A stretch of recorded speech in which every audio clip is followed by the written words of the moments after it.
Shalom. Koholo Yahweh Shemel Shah by Shemakakadias. The bonds to the apostles, the bonds to the elders, a great millstone who will well and taught us his truth.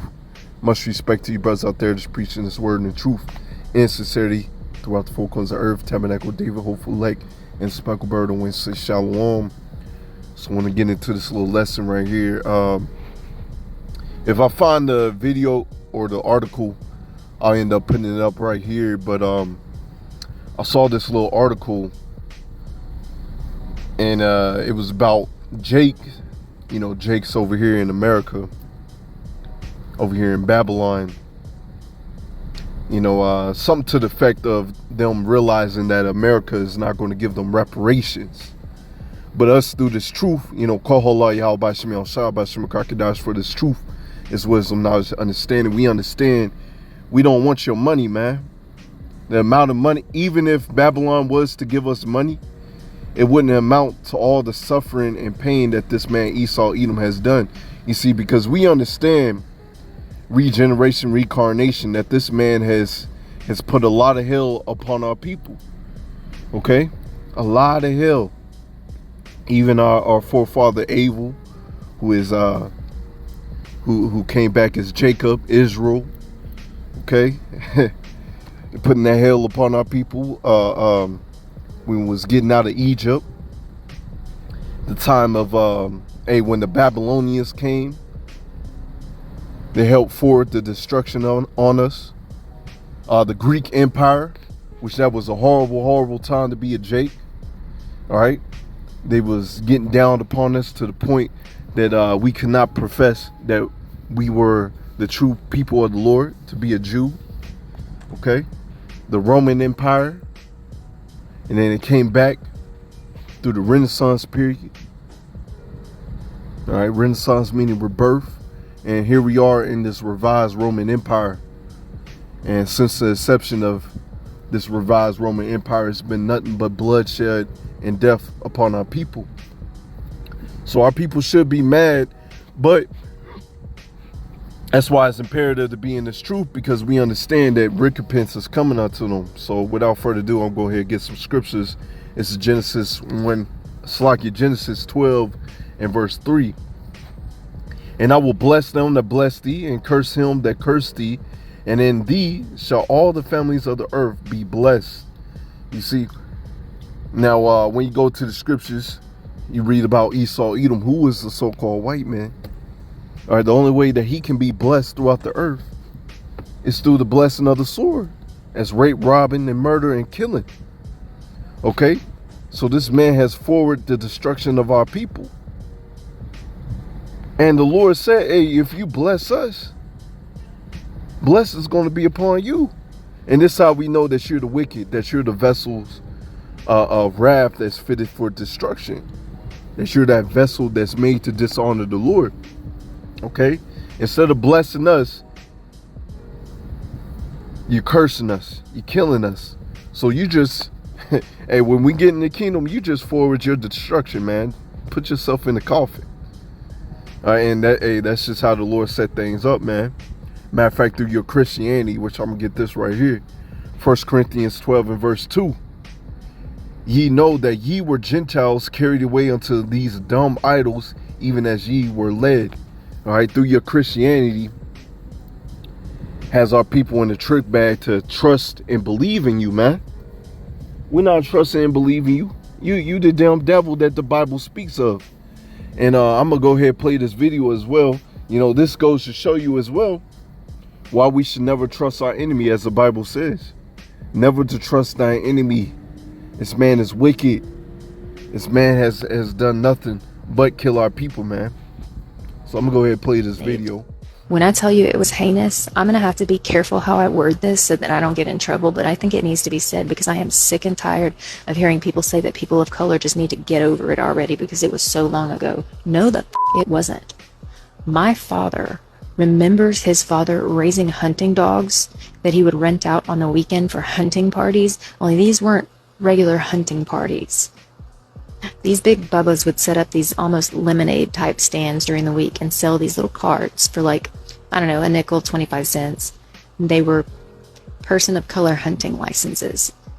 And everyone who bought one during the week, they would gather together on the weekend with all their trucks, and they would round up as many people of color in the surrounding areas as they could find, turn them loose in the woods, and set the dogs after them.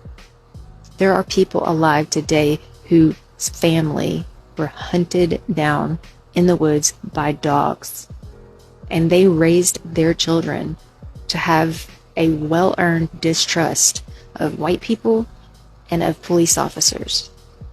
Because I guarantee you, any of the police officers that weren't wearing the hoods were turning a blind eye. This town, Vidor, Texas, at one time, I believe, was known as the most racist city in the United States. It was a sundown town. They had a billboard that said, "Person of color, don't let the sun set on your ass." And anyone who was not white knew you don't drive through Vidor after dark. Even truckers would avoid that route if they weren't 100% certain that they could make it through before sundown, because God forbid they had a blowout or some sort of mechanical trouble in Vidor, Texas after dark, because they had citizens and police officers patrolling looking for them. If you were in Vidor, Texas after dark and you were not white, you probably wouldn't be seen again, or at least you wouldn't be seen in one piece. It's hard for me to talk about. The library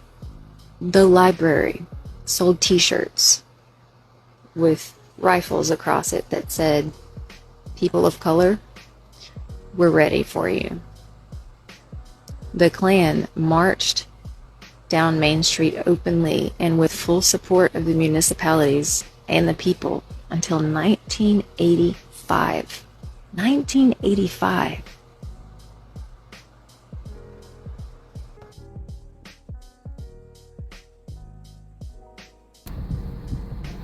All right, so this is Ezekiel 35 and verse 1. Moreover, the word of the Lord Yahweh by Shimei Shah came unto me, saying, Son of man, set thy face against Mount Seir and prophesied against it. And that's what we do on the highways and byways, and when we do these sit downs for the most part. And say unto it, Thus saith Yahweh power, behold, O Mount Seir, I'm against thee, and I will stretch out my hand against thee, and I will make thee most desolate. I will lay thy cities waste, and thou shalt be desolate. All right, because that's recompense. We're reading about recompense. We're reading about your reparations, Jake. And thou shalt know that I am the Lord Yahweh. All right, now why is all this going to happen? Okay, as y'all saw in the video, this is verse 5, because thou hast had a perpetual hatred, man, to pass out cards, a so-called hunting license to hunt jakes, man, in a very brutal fashion. And once again, like the Edomite woman said, that was not too long ago. And that also goes back to the scriptures, thine own tongue shall fall upon thyself, just roughly paraphrasing. Hey, she telling upon her own people, man. It's another reason why we got to get the heck up out of here. We got to get the heck up out of here. It's Proverbs 16 and verse 4. The Lord Yahweh by Shimei Shah had made all things for himself, yea, even the wicked for the day of evil. All right. The Lord has made these people for the day of evil. All right. This is when they're going to get that recompense. This is when they're going to be touched. Okay. Matter of fact, verse 5, everyone that is proud in heart is abomination unto the Lord Yahweh. Though hand join in hand, he shall not be unpunished. So you Jakes want to hold hands with these proud ass people. You want to be proud, as you see the saying of Jake, they're black and they proud. We're not black. Your skin color is different shades of brown, man. We're not black. And you over there saying that you proud. We're proud having nothing, man. You should be proud that you're an Israelite and that the kingdom of heaven is for you. But no, Jake ain't thinking like that. All right, so you want to join hands with these people? You're going to suffer the same fate as them. Let's get this right here. Romans 9 and verse 21. Have not the powder power over the clay of the same lump to make one vessel unto honor and another to dishonor. So Yahweh Shimei Shah is that clay master, man. He's that artist. So he created one nation, the Israelites, his favorite nation. to serve and to love him and to reap the benefits of the blessing of the kingdom, and the other nation he hates that's made to be destroyed, as we'll read. What if power willing to show his wrath and to make his power known endure with much long suffering the vessels of wrath fitted to destruction? The Lord is sitting back because the Lord is not a man that he should lie. All right, just looking down and seeing the destruction that Esau Edom is doing to our people, man. But he has appointed his bounds that he cannot pass, meaning that the Lord has set a time on his kingdom. This man has a own timer on his kingdom, a doomsday clock. All right, this man, the Lord has set a time in which the Lord is going to have this man get recompense upon him. Let's see, verse 23, that he might make known the riches of his glory, the vessels of mercy which he have before prepared unto glory. All right, so the Lord has a foretime prepared. Lord willing, we those men, we're going to be the first ones to get that blessing. All right, if you're an Israelite, you're going to get that kingdom. You're going to get that blessing, man. So let me get this right here. This is Isaiah 47 in verse 1. Come down and sit in the dust, O virgin daughter of Babylon. Sit on the ground. There is no throne, O daughter of the Chaldeans, for thou shalt no more be called tender and delicate, because you're being exposed. You're the wicked of the earth, and all these other nations are turning against you. Take the millstone and grind the mill, uncover the locks, and make bare thy leg, uncover thy thighs, and pass over the rivers. You're being discovered, man. You're being exposed. All right, you're being exposed for all the wickedness that you have done, starting with the prophets, and everybody else is finding out. You got these whistleblowers blowing out. Thy nakedness shall be uncovered, thy shame shall be seen, and I will take vengeance, and I will not meet thee as a man. All right, the Lord is not going to meet you as a man. The Lord is going to come and take you down, man. A recompense is coming. You took the Lord down when he was on the cross, and so now in these last 2,000 years, he's up in the heavens meditating how he's going to get back on y'all, man. And this time you're not going to be able to take him down. He's not going to meet you as a man. He's going to meet you as an angelic power, and it's not going to be pretty for y'all. And as you read in Ezekiel 25, the Lord is also going to use his men to take you down. All right, so hey, this is beautiful, man. This is beautiful. Matter of fact, James 2 and verse 13, for he shall have judgment without mercy that have shown no mercy, and mercy rejoiceth against judgment. So pretty much the Lord is saying no mercy is going to be shown unto those that have shown no mercy. And this man Esau Edom, pretty much through his exception, through this kingdom, has shown no mercy. All right, so no mercy is going to be shown unto you. So with that, I'm in it right there. I had more scriptures, but I'm in it right there. I'm on my break. So pretty much hopefully that gets to the point. So with that, I want to give all praises, glory, honor to Yahweh Bashim El Shah, Bashim Karkadash, and the Wa Abba Shalom.